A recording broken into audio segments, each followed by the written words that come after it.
Mainit ang araw nang dumating ako sa bagong apartment na lilipatan ko. Simple lang ang lugar. Isang 3 palapag na building na magkakatabi.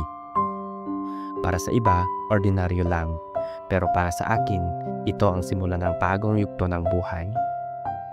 Gusto ko magsimula ulit, malayo sa gulo at ingay ng dati kong tahanan. Bit-bit ang mabibigat na kahon, pawis na pawis, at halos mapitawan ko na nang biglang may dumating mula sa kabilang pinto. Isang lalaki, matangkad, maputi, naka-white shirt, at may earphones na nakakabit sa leeg. Hindi siya nagsalita. Tiningnan niya lang ako at sandali bagong ngiti ng tipid. "Pare, tulungan na kita." Kinuha niya agad ang kahon mula sa kamay ko na parang wala lang bigat. "Salamat bro. Ako nga pala si Ellie." Pinilit kong umiti kahit medyo nahihiya. "Jay," sagot niya, simple pero diretso. Tapos itinuro niya ang unit sa tabi ng akin. "Diyan ako," sabi niya. Natahimik ako saglit. Hindi ko alam kung bakit pero parang biglang gumaan ang pakiramdam ko. May kakaibang vibe sa kanya. Seryoso pero hindi intimidating. Habang tumutulong siya magbuhat ng gamit ko, nahuli ko ang sarili kong nakatiti. At sa bawat pagtama ng mata namin, may kung ano hindi maipaliwanag na kilig. Hindi ko alam kung ano ang magiging kwento namin bilang magkapitbahay, pero ramdam ko agad. Magsisimula dito ang isang bagay na hindi basta-basta. Ng mga mensahe, kilig na kilig ako. Kumusta kain na? Hello, magandang umaga. Ingat ka, pahinga, wag kang masyadong magpupuyat pa.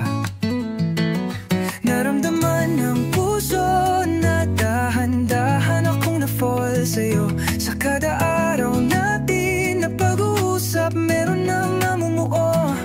Hindi ko na alam kung ano ang patutunguhan.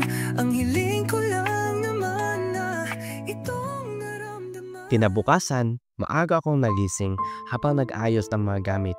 Napansin ko may kumakatok sa pinto. Pagbukas ko, si Jay may hawak na 2 tasa ng kape. "Good morning, nagtimpla ako ng kape, baka gusto mo." Napangiti ako. "Wow, kapitbahay of the year ka ha? Baka may bayad to," biro ko. "Bayad?" Napakunot ng noo siya na parang seryoso. Siguro hindi isang favor lang. "Favor agad? Hindi pa nga tayo close." Ngumiti siya. "Edi gawin natin close." Napatawa na lang ako. Hindi ko inasahang sa likod ang seryosong mukha niya kagabi, may ganito rin palang side. Habang nagkakape kami sa beranda, nagsimula na siya magkwento kung saan siya lumaki, anong ginawa niya at kung bakit dito siya nakatira. "Solo ka lang ba rito?" tanong ko.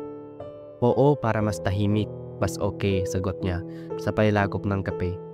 "Ikaw?" "Pareho lang tayo, gusto ko rin ng bagong simula." Tahimik kami saglit, hanggang siya na mismo ang nagpasag ng katahimikan. "Bagong simula? So, heartbreak?" Halos mabilaukan ako. "Grabe ka, ang bilis mo maka-assume." Ngumiti lang siya, yung tipong smug na nakakaasar pero nakaka-charm. Mukha kasing may tinatagong drama. Hindi ko alam kung naiinis ako o matutuwa, pero isang bagay ang sigurado. Sa unang asaran pa lang namin, ramdam ko ang magiging espesyal na pagkakaibigan o kung ano man na mabubuo sa pagitan namin. Sana naman ay mapagbigyan na at nang mapakinggan ang tibok ng puso kong sa'yo lang nararamdaman ang tunay na kaligayahan. Sana mapagbigyan ang tibok ng Maghahating gabi na nang hindi pa rin ako makatulog. Siguro dahil sa dami ng iniisip. Bagong lugar, bagong simula at bagong kapitbahay. Lumabas ako sa beranda para huminga ng hangin at doon laking gulat ko na makita si Jay. Nakaupo rin siya sa beranda niya. Hawak ang gitara. Tahimik lang siya at tumutugtog ng simpleng chords. Parang nakakalimutan ng mundo. "Hindi ka rin makatulog?" tanong ko. Napaningon siya at bahagyang umiti. Sanay na akong gising sa ganito oras. Eh ikaw? Overthinking, sagot ko. Classic? Napailing siya, tapos tinugtog ang isang mellow tune. Dati ginagawa ko to para hindi ako lamunin ng isip ko. Napangiti na lang ako. So, musician ka pala? Hindi. Pretender lang, sagot niya. Pero sa tono ng tugtog, ramdam kong hindi totoo ang sinabi niya. May lalim sa bawat kwedras na parang may damdaming ayaw niyang sabihin pero kayang iparinig. Nagtagal kami sa ganitong setup. Siya tumutugtog, ako nakikinig. Hanggang sa unti-unti kaming nag-uusap tungkol sa mga simpleng bagay. Paboritong pagkain, pangarap at mga bagay na kinakakatakutan. Alam mo Ellie, sabi niya, habang nakitingin sa langit, hindi lahat ng tao kaya mong pagkatiwalaan ng ganito. Bakit ako pinagkatiwalaan mo? Tumingin siya sa akin ng seryoso. Hindi ko alam pero iba ka eh. At doon natahimik ang gabi sa ilalim ng isang langit. May kung anong pader na unti-unting nabasag sa pagitan namin. Isang Sabado ng gabi, kumatok si Jay sa pinto ko. Pagbukas ko, may hawak siyang 2 supot ng chichirya at isang USB. Wala akong kasama. Gusto mo, manood na lang tayo? Sabi niya. Ang kapal naman ng mukha mo, sagot ko. Pero natawa rin. Wala ka man lang intro. Wala nang intro-intro, baka magbago pa isip mo. At ganun na nga, natagpuan ko ang sarili ko sa ganong sitwasyon. May popcorn sa mesa at bote ng soft drinks. Pinili niya isang action movie pero mas abala ako sa reaksyon niya kaysa sa pelikula. Tuwing natatawa siya sa corny na eksena, parang ako rin natatawa kahit hindi naman nakakatawa. Minsan, sabay kaming abot sa chichirya, nagkakadikit ang mga darili namin. Sa bawat saglit na yon, parang bumabagal ng oras.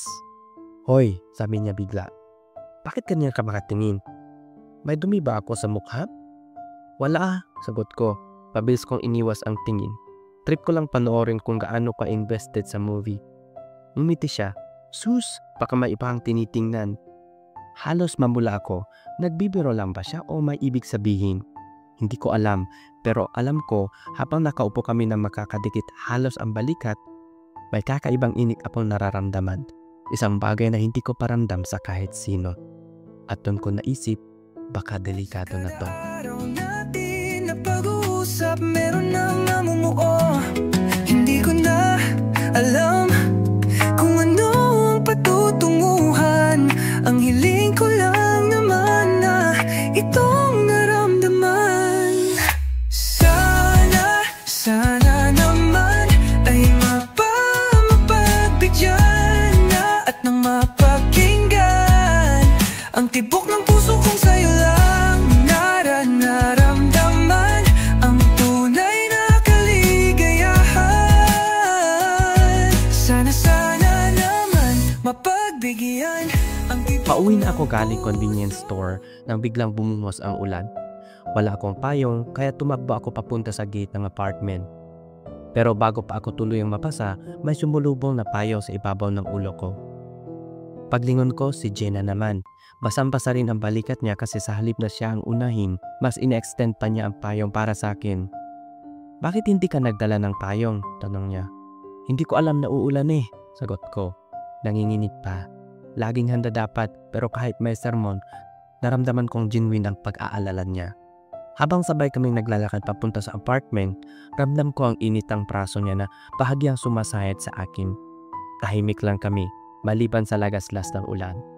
Para pang buong mundo ko'y tumahimik para sa aming lang. Alam mo Ellie, mahina niyang sabi.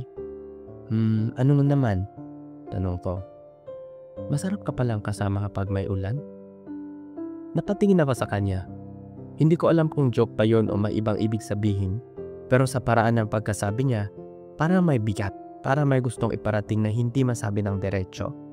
At doon sa ilalim ng maliit na payo at sa gitna ng malakas na ulan, nagtagpo ang mga mata namin. Saglit lang, pero sapat na para mag-iwan ng marka sa puso ko. Simula nung gabing sabay kami nagpayo ni Jay, parang may nagtago. Hindi na siya simpleng kapitbahay. Hindi na rin siya simpleng kaibigan. Pero ayaw kong aminin agad. Baka ako lang to. Minsan, nahuli ko ang sarili kong naghihintay na pumatok siya sa pinto tuwing gabi. O kaya'y nakikinig kung lalabas pa siya sa veranda. At kapag nandyan siya, parang automatic na gumagana ang pakiramdam ko. Ellie, tawag niya minsan habang nag-aayos ako sa veranda. May dala akong pansit canton. Sama ka? Yan lang pala, akala ko emergency, sagot ko. Pero agad din akong tumayo. Habang kumakain kami, bigla niyang sinabi, alam mo, ang saya mong kasama. Hindi ako ganito sa ibang tao. Natigilan ako. Napatingin ako sa kanya, pero mabilis niyang dinugtungan. Siguro kasi pareho tayo mag-isa rito, no? Tumawa ko ng pilit, pero sa loob ko, may kumurot na gusto ko sanang sabihin. Hindi lang companionship ang nararamdaman ko sa'yo. Kinagabihan, natulala ako sa pisame ng kwarto, paulit-ulit kong tinanong ang sarili ko. Kaibigan lang ba talaga si Jay o pakahigit pa?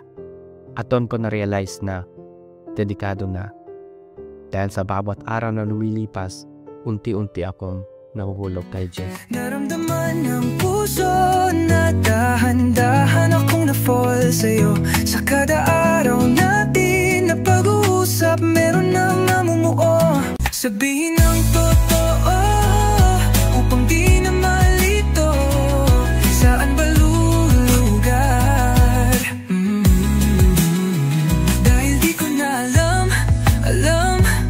kung ano ang patutunguhan. Ang hiling ko lang naman na itong naramdaman. Hapon na noon, naglalakad ako pa uwi galing sa maliit na tindahan sa kanto. May kasabay akong kaklase dati sa kolehiyo, si Mia. Nagkita lang kami bigla at nagkamustahan. Habang papunta kami sa apartment, hindi ko napansin na nakasayo pala si Jay sa veranda niya. Ang laki ng pinagbago mo, Ellie, sabi ni Mia sabay tawa. Dati, tahimik mo lang. Ngumiti lang ako. Ikaw rin, parang hindi tumanda. Pag uwi ko, nadatnan kong nakaupo si Jay sa veranda. Tahimik siya. Hindi katulad ng dati. Uy, pati ko. Anong balita? Wala, malamig niyang sagot. Umupo ako sa tabi niya. Sigurado ka? Parang ang sungit mo ha. Hindi siya tumingin sa akin pero sumagot. Kanina, sino yung kasama mo? Napangiti lang ako ng bahagya. Si Mia. Kaibigan ko noong college. Nakita lang kami. Bigla siyang tumingin.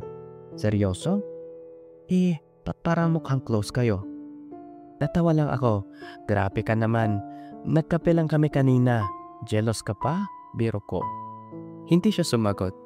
Pero nakita ko ang bahagyang pamumula ng tenga niya. Tumingin siya sa ibang direksyon.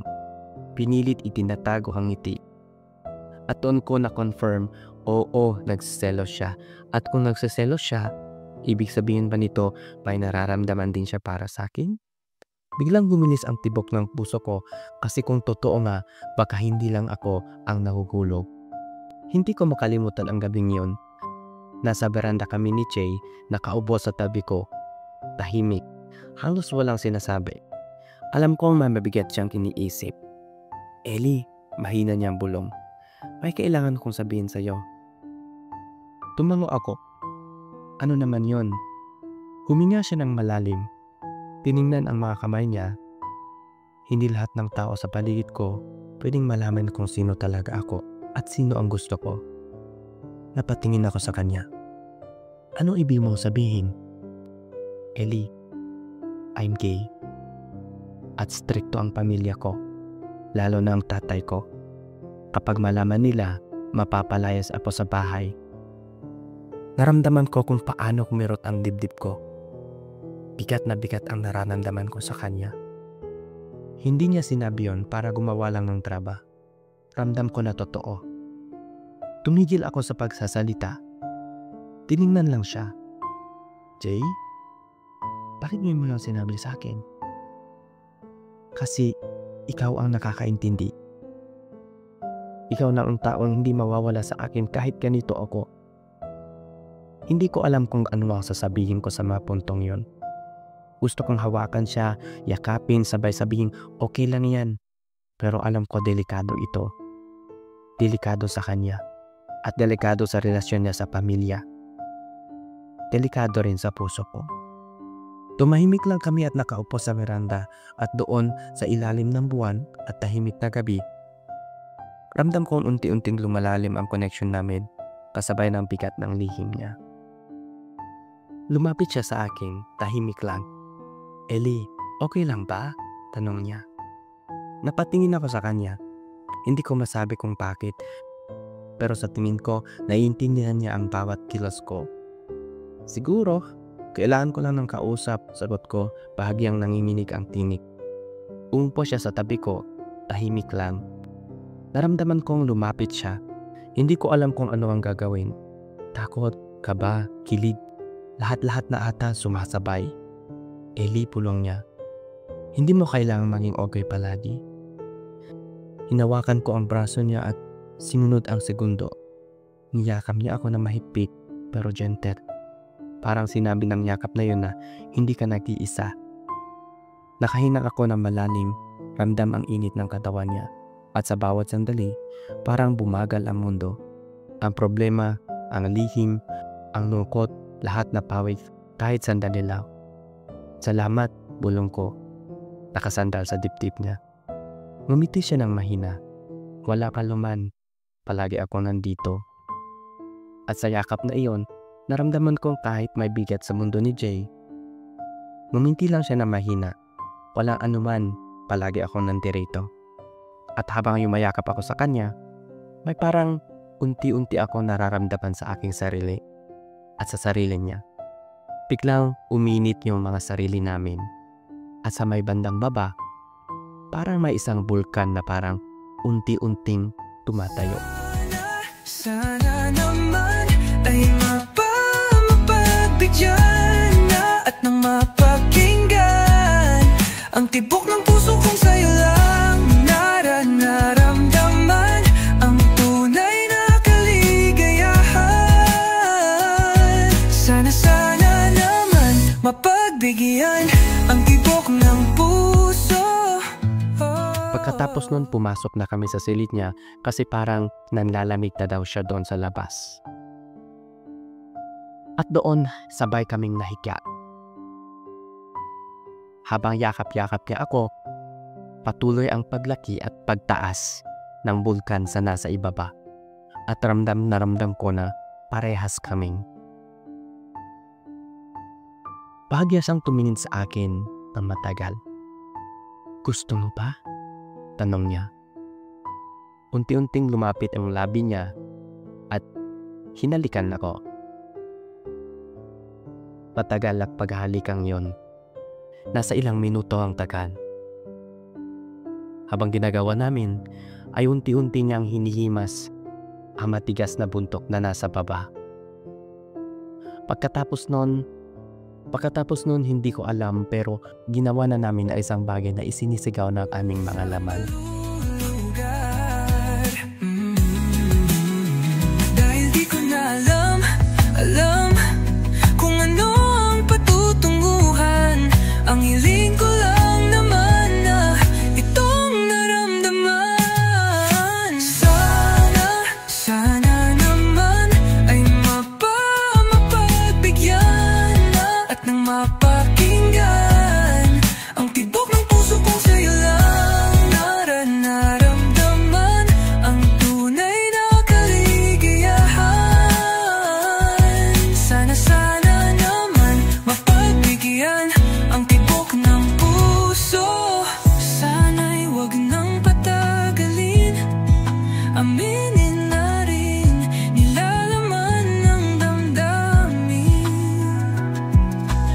Sana'y sabihin na sa'kin kung meron mong pagtingin. Sana'y ikaw rin. Lumipas pa ang mga araw at isang gabi, hindi ko na kayang itago pa, sabi niya, habang nakaupo kami sa beranda. Nakatingin siya sa buwan, ramdam kong dapat na siyang tanungin ng diretso. "Jay, ano ba talaga ang nararamdaman mo sa akin? At para saan ang nangyari sa atin noong isang gabi?" Mahina pong tanong, halos nanginginig ang boses. Tumingin sa akin, mahigpit pero may lungkot sa mata. "Ellie, gusto kita. Mahal kita." Pero huminto siya ng sandali. "Pero ano? Kahit alam kong baka masaktan ako." Pero kung malaman ng pamilya ko, mapapalayas ako sa bahay at hindi ko kaya mawala ang lahat para sa akin lang. Bulong niya. Halos pumutok ang tinig sa bigat ng damdamin. Hindi ko alam kung ano ang sasabihin ko. Gusto kong hawakan siya, yakapin, sabihin okay lang. Pero ramdam ko ang takot niya, ang pressure niya. Tumayo ako at lumapit sa kanya. Jay, kahit ganito, importante ka sa akin. Pero naiintindihan ko, hindi natin pwedeng pilitin ang mundo na maging magaan para sa atin. Tumahimik lang siya. Hawak ang ulo niya at parang gusto niya mawala sa mundo. Gusto kita pero hindi ko kayang iwan ang pamilya ko. At sa gabing yon, naramdam ko ang bigat na pag-ibig na hindi pa handa ang mundong tanggapin. Kahit mahal natin ang isa't isa, may mga bagay na mas malaki kaysa sa ating puso. Lumayo ako sandali. Iniwang siya nakaupo sa veranda at doon sa gitna ng dilim na intindihan ko. Minsan, mahalin mo ang isang tao pero hindi mo kayang ipaglaban kung sobrang laki ang hadlang. Kinabukasan, iba na ang dating kay Jay. Hindi na siya masyadong nakatingin sa akin. At sa bawat salita niya may maikli at diretsahan. Ramdam ko ang bigat ng distansya kahit pareho kaming nasa parehong veranda. Sinubukan ko magsimula ng kwento pero bawat biro ko tila pinapalayas ng init ng samahan namin. Natikilan ako.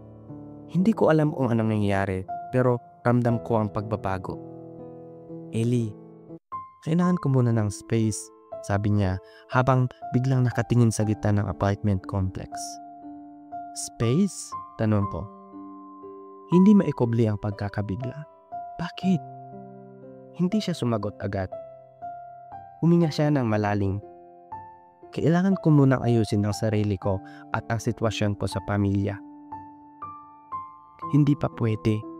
Tumahimik ako at ramdam ang kirot sa dibdib. Naintindihan ko pero mahirap tanggapin. Para pang lahat ng sarili namin ay unti-unting nawala sa aking mga kamay. Habang naglalakad ako papunta sa unit ko, naalala ko ang bawat tawa, bawat haplos, bawat yaka na minsan ay parang normal lang. Pero ngayon, nagiging alaala na lang. At doon ko naintindihan minsan na ang pag-ibig ay hindi lang tungkol sa damdamin. Minsan kailangan mong bitawan kahit masakit. Dahil may mas malaking bagay na kailangan harapin ng taong mahal mo. Lumipas ang gabi at naiwan ako mag-isa. Hawak ang alaala ng isang pagpamahal na hindi pa kayang maging totoo. Lumipas ang ilang araw at ramdam ko pa rin ang kalungkutan sa aking paligid. Para may puwang sa buhay ko na siya lang ang pwedeng punan. Ngunit kahit gusto kong lapitan siya, alam ko may pader na umaharang. Ang pamilya niya, ang kanyang takot at ang sarili kong pag-iingat.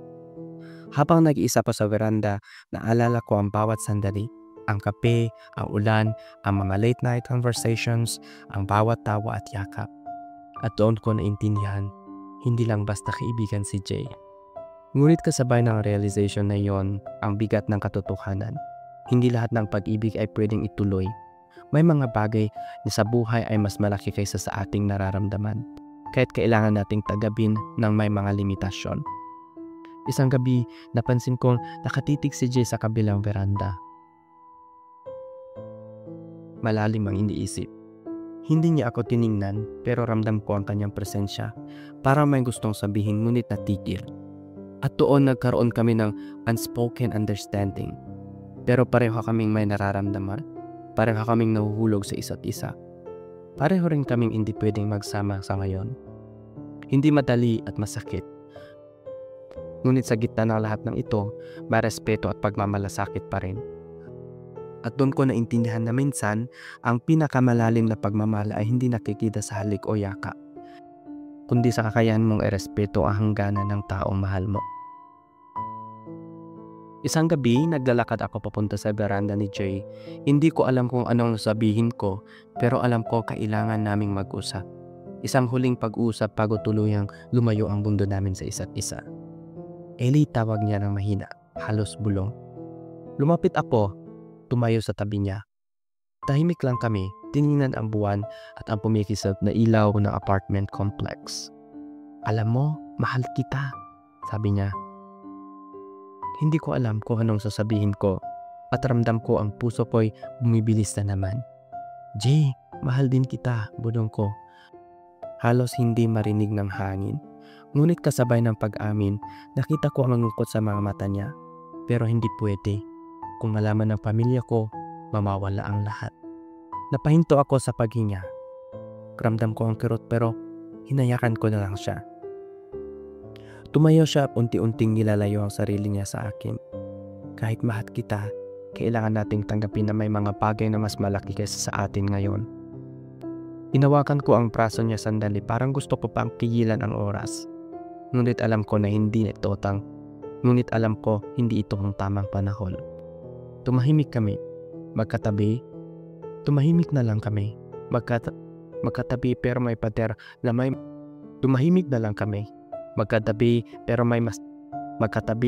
pader na mas mataas kaysa sa dati. Ang pagmamahal namin ay totoo, pero minsan kahit totoo, hindi sapat ang damdamin para baguhin ang mundo. At sa gabi niyon, nagpaalam kami sa isa't isa. Walang galit, puro luha at sakit. Ngunit may respeto sa nararamdaman ng bawat isa. Kinabukasan alam kong darating na yung araw na kailangan niyang pumili. Ramdam ko ang bigat sa hangin at sa bawat galaw niya na may kabigatan na hindi maikubli. Tumawag siya sa atin sa beranda. Ellie, kailangan kong sabihin sa iyo ang lahat. Tumango ko, pagkaman ramdam ko na ang masakit na katotohanan ay malapit nang dumating. Ang pamilya ko, hindi pwede ang ganito. Kung lalapit tayo, mawawala ang lahat sa akin. Kaya huminto siya. Pinisil ang mga kamay niya. Kailangan kong pumili sa kanila. Tumayo ko, ramdam ang kirot sa dibdib. Pumili ka sa kanila? Naiintindihan ko. Mahal kita pero mas mahal ko ang kabutihan mo. At alam ko kailangan mo rin. Napatingin siya sa akin na halatang luhaan. Ellie, pipiliin ko muna ang pamilya ko sa ngayon. Kahit masakit sa puso ko, hindi ko kayang iwan ang lahat. Hindi ko na mapigilan ang sarili kong maluha. Hinawakan ko ang kanyang braso at muling hinalikan. Huling halik ng tingin sa mata niya bago siya umalis sa beranda. Salamat, Jay, sa lahat, bulong ko. Lumayo siya at sa bawat hakbang niya ay para tinatangay ang puso ko. Naiwan akong nakatayo sa beranda, nakatitig sa direksyon kung saan siya lumalakan, palayo. Ramdam ang kawalan at naunawaan na minsan ang pag-ibig ay kailangang talikuran para sa mas malaking responsibilidad. At doon sa harap ng gabi at ang tahimik na apartment, at doon ko natutunang tanggapin, hindi lahat ng pagmamahal ay nagtatapos sa sabay. May mga pagmamahal na masakit, ngunit kailangang bitawan. Hindi ko na mabilang kung ilang gabi ako nakatingin sa beranda ni Jay, umaasang lalabas siya. Harap sa akin at sasabing mali ang lahat na pwede rin kaming magsama. Pero alam pong hindi yun mangyayari. Lumabas siya, basang-basa sa ulan, may daladala lamang na simpleng backpack nang makita niya ako. Umiti siya ng mahina, ngiti na puno ng lungkot at pasensya. Ellie, bulong niya. Halos pumutok ang boses sa dami ng emosyon. Lumapit ako sa kanya, pinilit ng ngiti. Jay, alam kong mahirap ito para sa'yo.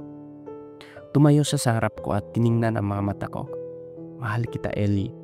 Pero hindi ko pwedeng baguhin ang pamilya ko at hindi rin nating pwedeng labanan ang mundo sa ngayon. Hindi ko na napigilan ang sarili. Nilapitan ko siya, niyakap ng mahigpit at tibok ng puso sa dibdib ko. Ngunit alam pong sa sandaling ito lang, hindi pwedeng manatili. Salamat, Jay, sa lahat, bulong ko, ramdam ang luha sa pisngi ko. Lumayo siya dahan-dahan, hawak ang braso ko ng huli.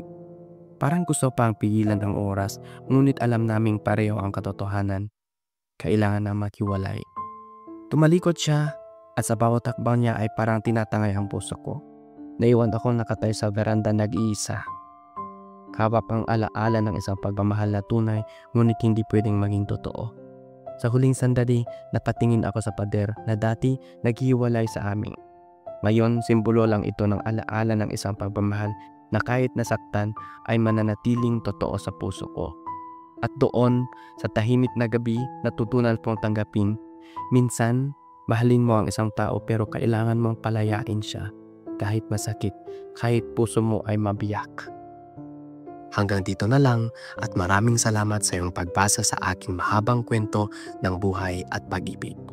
Lubos na nagpapasalamat, Ellie. Nagsimula sa simple na pasulyap-sulyap, pagpapacute sa iyo. Umabot sa palitan ng mga mensahe, kilig na kilig ako. Kumusta, kain na? Hello, magandang umaga. Ingat ka, pahinga, huwag kang masyadong magpupuyat pa. Naramdaman ng puso na dahan-dahan akong na-fall sa'yo. Sa kada araw natin na pag-uusap, meron nang namumuo. Hindi ko na alam kung ano ang patutunguhan. Ang hiling ko lang naman na itong naramdaman. Sana naman ay mapagbigyan na at nang mapakinggan ang tibok ng puso kong sa'yo lang naramdaman. Ang tunay na kaligayahan. Sana naman mapagbigyan ang tibok ng puso. Ngunit biglang katahimikan, wala namang matandaan na nasabi. Baka sakaling ika'y aking nasaktan, bigla na lamang ika'y di nagparamdam. Ako ba'y pinagsawaan o may ginagawa lang? Sabihin ang totoo upang di na malito. Saan ba lulugar? Dahil di ko na alam kung ano ang patutunguhan. Ang hiling ko lang naman na itong naramdaman. Sana naman ay mapagbigyan na at nang mapakinggan ang tibok ng puso kong sa'yo lang naramdaman. Ang tunay na kaligayahan. Sana naman mapagbigyan ang tibok ng puso. Sana'y wag nang patagalin, aminin na rin nilalaman ng damdamin. Sana'y sabihin na sa'kin kung meron mong pagtingin. Sana'y ikaw rin. Sana naman ay mapagbigyan na at nang mapakinggan ang tibok ng puso kong sa'yo lang naramdaman. Ang tunay na kaligayahan. Sana naman mapagbigyan ang tibok ng puso. Sana naman ay mapagbigyan na at nang mapakinggan ang tibok ng puso kong sa'yo lang naramdaman. Ang tunay na kaligayahan. Sana naman mapagbigyan ang tibok ng puso. Sana naman ay mapagbigyan na at nang mapakinggan ang tibok ng puso kong sa'yo lang naramdaman. Ang tunay na kaligayahan. Sana naman mapagbigyan ang tibok ng puso.